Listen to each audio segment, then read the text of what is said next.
In this video, I'm going to show you how to remove the blower motor and resistor from a 2001 Jeep Grand Cherokee, and this can be for 99 through 2004.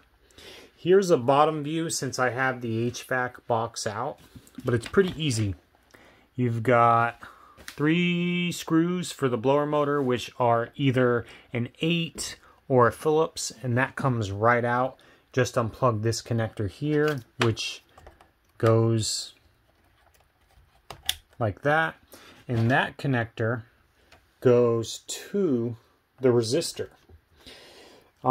If you're having problems with your blower motor, check your resistor first, because I was actually having issues and it ended up being the wire in the resistor. And the resistor comes out quite easily also. You have 2 Phillips and it comes right out. You will have to take out this wire for the wiring harness piece that goes in it. And this wire here is kind of hidden, so make sure you get that out and it'll come right out easily.